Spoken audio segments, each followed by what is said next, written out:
ఇస్తున్నారు. ఎందుకంటే బ్రోకర్స్ ఇప్పుడు అదే రియల్ ఎస్టేట్ ఏజెంట్ కి ఓనర్ కి ఒక ప్రాజెక్ట్ ఒకటే దైవంతో సమానం. ఇదే బ్రోకర్ కి ప్రతి రియల్ ఎస్టేట్ పర్సన్ కూడా డబ్బులు ఇస్తాడు, వాళ్ళకంటే ఈయననే సంపాదిస్తాడు. That is the reason broker లో ఫార్చునర్ లో తిరుగుతున్నాడు, ఓనర్ ఏమో మళ్ళీ అదే రియల్ ఎస్టేట్ ఇక్కడ పోయి అక్కడ పెట్టుకోవడం, అదే 1 crore మార్జిన్ తో వాళ్ళు ముందుకు వెళ్తున్నారు. కరెక్ట్. సో నేను ఒకటి గమనించింది ఏంటంటే స్కిల్. ఫైన్, నాకు ఇచ్చిన చదువు ఫైన్, నాకు నాకు జ్ఞానాన్ని ఇస్తుంది, లేదంటే ఇంకేదైనా ఒక ప్రాపర్ లైఫ్ స్టైల్ ఇస్తుంది. జాబ్ కూడా అవసరం, జాబ్ తప్పని చెప్పలేము, జాబ్ ఒక లైఫ్ స్టైల్ ఇస్తుంది. కంపల్సరీ లైఫ్ లో ఒక 5 సంవత్సరాలన్నా జాబ్ చేయాలి కంపల్సరీ. మీరు ఎంత చాలా మంది మిలియనర్స్ కూడా చాలా స్టోరీస్ చదువుంటాం మనం కేరళ నుంచి. There are many people have send their kids to some other place to work. అంటే ఈ జాబ్ అనేది స్కూల్ లాగా ఒక లైఫ్ స్టైల్ ఇస్తుంది. టైంకి రావడం, పోవడము, మనం పని చేయకపోతే తిట్టడం, ఇవన్నీ ఉంటాయి. సో అంటే వాల్యూ ఆఫ్ డే అనేది మనకు చాలా నేర్పిస్తుంది జాబ్. కానీ అదే లైఫ్ కాదు మళ్ళీ. ఇంకా నీ టైం అంతా ఎండ్ ఆఫ్ ది డే నువ్వు పోతే జాబ్ ఉండదు, ఆ కుర్చీ ఉండదు, నీ దగ్గర వచ్చి వేరే కూర్చుంటాడు. కరెక్ట్. సో ఇక్కడ ఏంటంటే నేను పట్టుకుంది ఏంటంటే నా ఫ్రీ టైంలో నేను ఏం చేయగలుగుతానని చేసుకుని నేను have focused on an number of things. Okay. So ఇంకేదో చేద్దామని ఫస్ట్ నేను ఉంచుకుంది ఏంటంటే అఫిలియేట్ మార్కెటింగ్. అఫిలియేట్ మార్కెటింగ్ అంటే ఏంటి? ఒక బిజినెస్ పర్సన్ తన ప్రోడక్ట్ అమ్మితే ఇట్స్ అ బిజినెస్. అదే ప్రోడక్ట్ ని సేమ్ బిజినెస్ మ్యాన్ దగ్గర తీసుకొని 10 మంది అమ్మితే ఇట్ ఇస్ అఫిలియేట్ మార్కెటింగ్. అదే రియల్ ఎస్టేట్ లో మనం రియల్ ఎస్టేట్ బ్రోకర్స్ అంటాము, లేదంటే ఇంకేదో అంటాము. సో అఫిలియేట్ మార్కెటింగ్ ఏంటి అని అంటే ఒక బిజినెస్ ని మనం ఎన్ నెంబర్ ఆఫ్ పీపుల్ చేయొచ్చు, దానికి లిమిటేషన్స్ ఉండవు. ఇంకా నువ్వు ఎంత చేసుకోగలిగితే అంత బిజినెస్ నీకు, అంత ఇన్కమ్ నీకు వస్తుంది. అండ్ ద బెస్ట్ పార్ట్ ఏంటంటే అప్పుడు ఎక్కువ ప్రొడక్ట్స్ అమ్ముడుపోతాయి కాబట్టి ఎవరైతే ఓనర్ ఆఫ్ ది కంపెనీ ఉంటాడో అతనికి తక్కువ మార్జిన్ వచ్చినా ఫైన్, ఎందుకంటే ఎన్ నెంబర్ ఆఫ్ హోల్స్ నుంచి తనకు ఇన్కమ్ రీచ్ అవుతుంది కదా. కరెక్ట్. ఇక్కడ అఫిలియేట్ మార్కెటర్ కి ఏంటి అంటే నాలాంటి వాళ్ళకి ఎక్కువ ఇన్కమ్ వస్తుంది. అట్లా నాలాంటి వాళ్ళు చాలా మంది ఉంటారు, ఫనల్ క్రియేట్ అవుతుంది, మనకు ఎక్కువ వస్తుంది, ప్లస్ అక్కడ కంపెనీ ఓనర్ కూడా ఎక్కువ నెంబర్ ఆఫ్ పీపుల్ వర్క్ చేస్తుంటారు కాబట్టి ఇది ఈజీ అవుతుంది. సో నేను ఎంచుకుంది ఏంటంటే అఫిలియేట్ మార్కెటింగ్ నేను చేసేది. ఓకే. ఇప్పుడు ప్రెజెంట్ అఫిలియేట్ మార్కెటింగ్. సో మీరు అఫిలియేట్ మార్కెటింగ్ లో ఇచ్చే ప్రొడక్ట్స్ లోకల్ వా లేదా ఇంటర్నేషనల్ వా? రెండు ఉంటాయండి, లోకల్ అండ్ ఇంటర్నేషనల్ ఉంటాయి. బేసికల్లీ ఏంటి అంటే మేము కంప్లీట్ గా నాది ఎడ్యుకేషన్ టైప్ దాంట్లో ఉంటుంది. అంటే it's not at all product related. చాలా మంది అఫిలియేట్ మార్కెటింగ్ అంటే అనుకునేది ఏంటంటే అయితే అమెజాన్, ఫ్లిప్కార్ట్ అనుకుంటాం. మీరు చూడండి వల్ల ప్రతి పర్సన్ దగ్గర ఆల్రెడీ ఫోన్ ఉంది, ఆల్రెడీ టీవీ ఉంది, అన్ని ఉన్నాయి. అవునా? ఇప్పుడు మీ దగ్గరికి వాసు గారి దగ్గరికి ఆల్రెడీ ఐఫోన్ వాడుతున్నారు. సార్ నా దగ్గర దుబాయ్ నుంచి ఫోన్ వచ్చింది, నేను 50,000కి మీకు అమ్ముతాను, లేదంటే ఇక్కడ ఆఫర్ ఉంది నేను కొన్నాను 50,000కి అమ్ముతానంటే ఫైన్, ఆఫర్ ఉంది, 50,000కి ₹1,00,000 ఫోన్ ఆఫర్ కి అమ్ముతారు. బట్ ఆల్రెడీ అందరు ఉంది, మళ్ళీ ఏదైనా ఇన్వెస్ట్ చేస్తాడు. అవునా? అందుకని అఫిలియేట్ మార్కెటింగ్ అందరూ ఏంటంటే అనుకునేది ఏంటంటే అయితే అమెజాన్, ఫ్లిప్కార్ట్. అది కాదు. అఫిలియేట్ మార్కెటింగ్ మీనింగ్ ఏంటి? ఏదైనా ఒక కంపెనీని లేదా ఒక ప్రొడక్ట్ ని మనం ప్రమోట్ చేస్తూ దాని వల్ల వచ్చే ఇన్కమ్ ని తీసుకున్నాడని అఫిలియేట్ మార్కెటింగ్ అంటారు. అది ప్రొడక్ట్ తో సంబంధం లేదు. కొంచెం డెప్త్ వెళ్తే మనకి సీక్రెట్ చాలా మంది చెప్పరు. మీరు ఏదైనా చేయండి. ఫర్ ఎగ్జాంపుల్ మీకు తెలిసిన వాళ్ళలో మీ కమ్యూనిటీలో ఏదైనా ఒక బిజినెస్ పర్సన్ ఉన్నాడు, అతను ఆల్రెడీ ఏదైనా ఒక ప్రొడక్ట్ ఉంది, అంటే is the real estate person, అతను ఆల్రెడీ వెంచర్స్ ఉన్నాయి, లేదా is insurance person, an number of తనకు నాలెడ్జ్ ఉంది కానీ తన ప్రొడక్ట్ రీచ్ అవ్వట్లేదు. ఏదైనా ఒక మన చుట్టే ఉంటాయి. ఒక మన బాహుబలి మూవీలో రానాకి పెద్ద పెద్ద కత్తులు అవన్నీ ఇస్తారు, ప్రభాస్ కి ఏమో టెంట్లు డేరాలు ఇస్తారు. అతను ఉన్న ఆపర్చునిటీనే తను యూజ్ చేసుకుని ఏదో చేసుకుంటారు. సేమ్ అలాగే దట్ ఇస్ నాకు మంచి ఆ మూవీ మొత్తం నాకు నచ్చినది. సో మన చుట్టే ఉంటాయి, మన చుట్టూ హెల్త్ ఇన్సూరెన్స్ వాళ్ళు ఉంటారు, ఇంకెవరో ఉంటారు, ఇంకేదో శారీస్ బిజినెస్ చేసే వాళ్ళు ఉంటారు. వాళ్ళ ప్రొడక్ట్ ని మీ స్టైల్లో మీ వేలో మీరు అమ్మండి, మార్జిన్ మాట్లాడుకోండి, సరిపోతుంది. This is actually affiliate marketing. Affiliate marketing అంటే ఇంకేదో ప్రొడక్ట్ అమెజాన్ కాదు. సో అంటే మనకు అవేర్నెస్ లేక ప్రతి ఆపర్చునిటీని మనం పక్కన పెట్టేస్తాం. కరెక్ట్. ఈవెన్ మన ఫైనాన్షియల్ ప్లానింగ్ రిలేటెడ్ మాది ఒక ప్రొడక్ట్ ఉంది, 14 days స్మార్ట్ మనీ ఛాలెంజ్ అని చెప్పి. We are trying to give it to affiliate marketing usual గా. బట్ అఫిలియేట్ మార్కెటర్స్ అంటే వీళ్ళు మోస్ట్లీ అమెజాన్, ఫ్లిప్కార్ట్ అనేది ఒకటి ఉంటుంది కాబట్టి అది అంత టచ్ చేయరు. బట్ జనరల్ గా నేను ఇంకొక ఎగ్జాంపుల్ మీకు చెప్తాను. నేను విన్న ఎగ్జాంపుల్ అంటే నేను చూసా కూడా ఆ పర్సన్ ని. His name is Deepak. Actually he build a email list. Email list build చేస్తూ he sell some kind of a product. But ఏంటంటే ఆయన డైలీ ఒక ఈమెయిల్ పంపిస్తాడు. ఎంతమంది అయితే లిస్ట్ లో ఉంటారు ఆయన లిస్ట్ లో డిజిటల్ రిలేటెడ్ ఆ ఈమెయిల్ కి ఆయన సమ్ కాంటెంట్ రాయడమో, వీడియోస్ చేయడమో ఏదో ఒకటి చేస్తారు. బట్ ఒకసారి ఆయన సబ్స్క్రైబ్ అయ్యారంటే డైలీ ఈమెయిల్ వస్తుంది. ఫర్ లాస్ట్ 10 years నుంచి ఆయన చేస్తున్నాడు. He is earning monthly 3 crore rupees currently. Monthly 3 కోట్ల రూపాయలు జస్ట్ విత్ 1 ఈమెయిల్ డే. ఎంతమంది లిస్ట్ వచ్చినా ఒక ఈమెయిల్ వెళ్తుంది అంతే. సో మధ్య మధ్యలో ఒక్కొక్కసారి అంటే జనరల్ గా వాల్యూ కాంటెంట్ ఇస్తాడు ఆయన, మధ్య మధ్యలో నేను ఈ ప్రొడక్ట్ ఎక్స్పీరియన్స్ చేశాను, ఇది బాగుంది. ఎగ్జాంపుల్ ఆయన అమెజాన్ లో ఏదో కొనుక్కున్నాడు, ఆ రిలేటెడ్ నేను వాడాను, బాగుంది, కావాలంటే కొనుక్కోండి, దిస్ ద లింక్. లేదు నేను ఏదైనా ఫైనాన్షియల్ సర్వీసెస్ తీసుకున్నాను, మీరు తీసుకున్నాను లెట్స్ సో ఈ ఫైనాన్షియల్ సర్వీసెస్ బాగుంది, మీరు కావాలంటే ట్రై చేయండి. So that's how he is referring. మధ్యలో ఒక 4-5 ఈమెయిల్స్ పెడతాడు. But people buying it and is earning 3 crore per month. ఆయన చెప్పిన స్టోరీ. రెండో స్టోరీ ఏం చెప్పాడంటే, building the email list from the BTech people or graduation లో ఉన్న వాళ్ళ దగ్గర నుంచి ఆయన ఈమెయిల్స్ పంపిస్తాం మొదలు పెడుతున్నాడు. కస్టమర్స్ వీళ్ళు ఎప్పుడు కస్టమర్ అవుతారు, వీళ్ళకి జాబ్ వచ్చిన తర్వాత క్లయింట్ అవుతారు. ఇప్పుడు బీటెక్ ఫస్ట్ ఇయర్ లో ఉండేవాడు క్లయింట్ అవ్వడు, బట్ జాబ్ రావడానికి ఒక 5 ఏళ్ళలో 7 ఏళ్ళలో టైం పడుతుంది. సో 7 years తర్వాత వీళ్ళు ఎవరు మాట వింటారు? జనరల్ గా 7 years నుంచి కంటిన్యూస్ ఈమెయిల్స్ వెళ్తున్నాయి అంటే ఎవరు మాట వింటారు? ఆటోమేటిక్ గా ఎవరైతే కంటిన్యూస్ టచ్ లో ఉన్నారో వాళ్ళతో వింటారు. So that's how is building list from even graduate people, intermediate people నుంచి కూడా చేస్తున్నాడు. So next 10 years I will send emails, whether they buy or not, I don't care. So that's how business people think for decades. So అది నాకు చాలా inspiring అనిపించింది. Even we need to think in the same way. ఇప్పుడు ఏదైతే చేస్తున్నామో అది ఇప్పటికి కాదు, ఫ్యూచర్.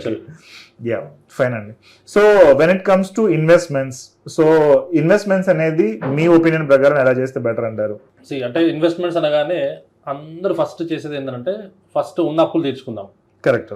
అంటే చెడుని మంచిని ఒకటితో కల్పిస్తారు. అవునా? అంటే మనకు బ్యాడ్ గుడ్ అనేది డిఫరెంట్ ఉన్నట్టు, వచ్చిన ఇన్కమ్ ని ఎప్పుడు కూడా మనం అప్పులు తీర్చుకోవడానికి కాకుండా ఆ అప్పులు తీర్చడానికి ఎన్ నెంబర్ ఆఫ్ ఫన్నల్స్ క్రియేట్ చేసుకోవాలి. ఇది చాలా మంది లాజిక్ మర్చిపోతారు. కరెక్ట్. అంటే అయితే వస్తే ఏదైనా అప్పులు లేకపోతే ఏదైనా ల్యాండ్ కొనడం, ఎంత లేదంటే బంగారం కొనడం, ఇదే ఉంటుంది నార్మల్ గా చేసేది. ఒకవేళ అప్పటికి ఏదైనా మనకు తెలియకో ఏదైనా అప్పులయ్యో పెళ్ళయ్యో ఏదన్నా ఉంటే, ఉన్నది ఏదన్నా ఇది తెలుసో తెలియకో ఇది గోల్డ్ ఆల్రెడీ కొన్నదో లేదంటే ల్యాండ్ అమ్మేసుకుంటారు.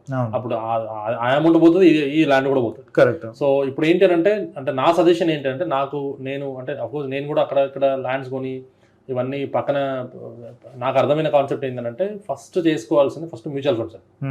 ఇది ఫస్ట్. మ్యూచువల్ ఫండ్స్ అనగానే ఇప్పుడు చాలా మంది ఏంటంటే వాళ్ళ ఓన్ నాలెడ్జ్ చాలా మందికి ఉండదు.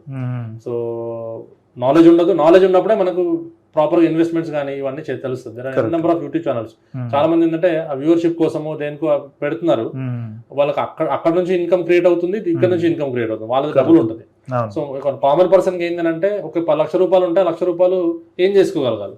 ఏం లేకపోతే ఉంగరం చేయించుకుంటాడు, ఏం లేకపోతే ఏదో చేసుకుంటాడు, అంతే తప్ప ఆ 1 లక్ష రూపాయలకి ఎస్ఐపి చేయడము లేదంటే మ్యూచువల్ ఫండ్స్ చేయడము ఇది ఉండదు. ఎందుకు ఉండదు అని అంటే, అతను టు బి ఫ్రాంక్ అతను తప్పు కాదు, ఎందుకంటే అట్లాంటి ఫ్రెండ్షిప్ అతనికి ఉండదు, అట్లాంటి సర్కిల్ అతనికి ఉండదు, కాబట్టి ఇవన్నీ జరుగుతాయి.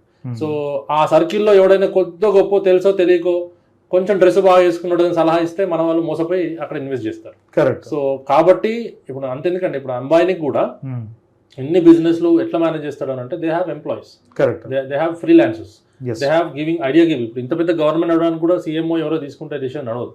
There are number of people, అన్ని సలహాల తర్వాతే అండ్ మనకు ప్రైస్ ట్యాగ్ ఉంటుంది, వాళ్ళు కూడా ఫ్రీగా చేయరు. కరెక్ట్. సో మనం కూడా ఏంటంటే, మనకు 1 లక్ష రూపాయలు ఉన్నా 1 లక్ష రూపాయలని మల్టిప్లై చేయడానికి ఏదైనా కోర్సో లేదంటే ఫైనాన్షియల్ మేనేజ్మెంట్ చాలా మంది ఉన్నారు. సో వాళ్ళని అప్రోచ్ అవ్వడం వల్ల ఏంటంటే, ఓకే దీన్ని ఇలా కూడా చేయొచ్చు అనే ఐడియా వస్తుంది.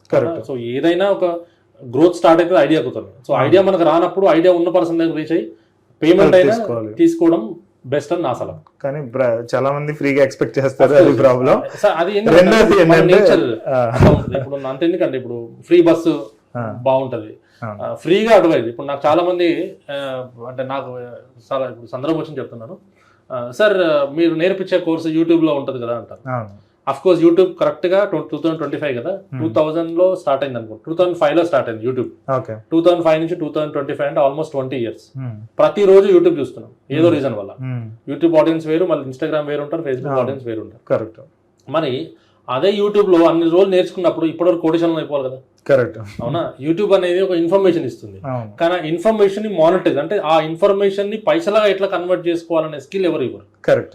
ఆ గ్రోత్, ఆ ట్యాగ్ లైన్ ఎవరు ఫిల్ చేయరు. అంటే నీకు ఎంత యూట్యూబ్ లో నేర్చుకున్న స్విమ్మింగ్ నేర్చుకున్నా, అన్లెస్ అని అంటే don't jump in to river, you can't swim. Correct. అవునా? సో అందుకే ఎక్స్పర్ట్ దగ్గర అంటే ఆ నాలెడ్జ్ ని ఎట్లా ఇంప్లిమెంట్ చేయాలి అనేది ఒక కోర్స్ నేర్పిస్తుంది. కాబట్టి కంపల్సరీ మనము మీరు ఏదైనా స్కిల్డ్ పర్సన్ అయితే don't do it for free. దేవుడు మీకు ఏదైనా ఒక స్కిల్ ఇచ్చినప్పుడు, ఏదైనా ఒక నైపుణ్యం ఇచ్చినప్పుడు, అది మీరు నేర్చుకోండి అని చిన్న పుట్టుకతను వచ్చినప్పుడు, అది మీరు ఫ్రీగా చేసినప్పుడు దెర్ ఇస్ నో పాయింట్. మీరు ఫ్రీగా చెయ్యొద్దు, ఫ్రీగా వచ్చింది ఏది వాడద్దు. There is no sample. ప్రతి దానికి ప్రైస్ ట్యాగ్ ఉంటుంది, కంపల్సరీ మనం పే చేయాలి. కరెక్ట్. పే చేస్తే దాని వాల్యూ తెలుస్తుంది, లేదంటే లేదు. ఇప్పుడు ఫ్రీ జిమ్ పెట్టండి, ట్రయల్ డంబెల్ కనిపించవు. మొన్న ఎగ్జాంపుల్ బెస్ట్, మన ఏపీలో యోగా డే మోడీ గారు వచ్చి యోగా స్టార్ట్ చేశారు. మ్యాట్స్ ఎత్తుకుపోయారు మన వాళ్ళందరూ, తెలిసిందా మీకు? న్యూస్ లో వచ్చింది. బయటకు వెళ్ళి 50 రూపాయలుగా 100 రూపాయలు అమ్ముకున్నారంట. అంటే సో ఇవన్నీ చూడండి, అంటే మనకి అవేర్నెస్ లేక, దాని ప్రొడక్ట్ విలువ తెలియక, ఫ్రీగా వస్తే దాన్ని ఏదైనా చేయొచ్చు, ఎక్కడైనా ఉంచేయచ్చు, లేదంటే ఏదైనా చేయొచ్చు అనే కాన్సెప్ట్ లో మనం ఉంటాం. కాబట్టి మనకు ఈ ప్రైజ్ అనగానే భయపడతాం.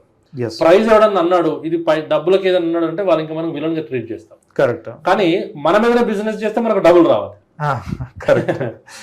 సో చాలా మంది ఇది ట్రాప్ లో ఉంటారు, ఇది ఫ్రీ అంటే అది మంచిదని, లేదంటే పెయిడ్ అంటే వాళ్ళు రిచ్ అవడానికి చేస్తున్నారని. ఈవెన్ మీది అఫిలియేటింగ్ కాదు, నాది మనీ మేనేజ్మెంట్ కూడా. నేను ఎందుకు ఫీజు పెడుతున్నాను అంటే, why businesses keep fees in the starting అంటే they wanted to filter the people. Even Suman గారు పెట్టినా, నేను పెట్టినా, we don't want all the people. ఎవరైతే మాకు కావాల్సింది ఏంటంటే కరెక్ట్ గా యాక్షన్ తీసుకునే పీపుల్ కావాలి. కాబట్టి we keep some kind of price tag. అది 99 అయినా, 495 అయినా, సమ్ 1000 రూపీస్ అయినా, సమ్ 2000 అయినా మినిమం ప్రైస్ అయితే ఉంటుంది. అదేంటంటే క్వాలిఫైడ్ పీపుల్ లోపలికి వస్తారు. దాని తర్వాత వాళ్ళకి ఇచ్చే సర్వీస్ కూడా ఆ క్వాలిటీ ఆఫ్ ద థింగ్స్ ఉంటాయి. అది వన్.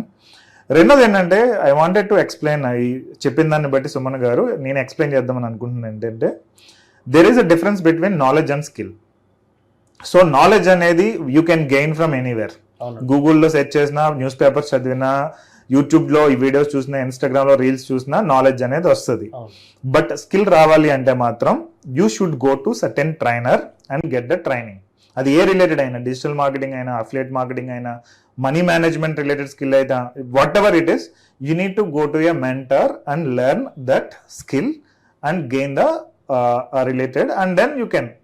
సో మూడోది ఏంటంటే, ప్రాపర్ ఎమోషనల్ కంట్రోల్ తోటి దాన్ని అర్థం చేసుకుని ఇంప్లిమెంట్ చేయగలిగే కెపాసిటీ ఉండాలి. ఇది లేకపోయినా మళ్ళీ వర్కౌట్ అవుతుంది. కొంతమంది ఏంటంటే నేర్చుకుని వదిలేస్తారు, అది వర్కౌట్ అవుతుంది. సో ఈ మూడిట్లతోటి మీరు ఉన్నారు అంటే వెల్త్ క్రియేట్ చేయడం అనేది ఈజీగా ఉంటుంది. ఎందుకంటే మనకి ఎప్పుడు స్కూల్లో కూడా ఎక్కడైనా మనకు నేర్పించేది నాలెడ్జ్. స్కిల్ అనేది మోస్ట్లీ ఎక్కడ ట్రైనింగ్ లేదు, ఏ రిలేటెడ్ కూడా. సో ఈ పాయింట్స్ చాలా క్లియర్గా అబ్జర్వ్ చేయండి. ఫైన్ అండి.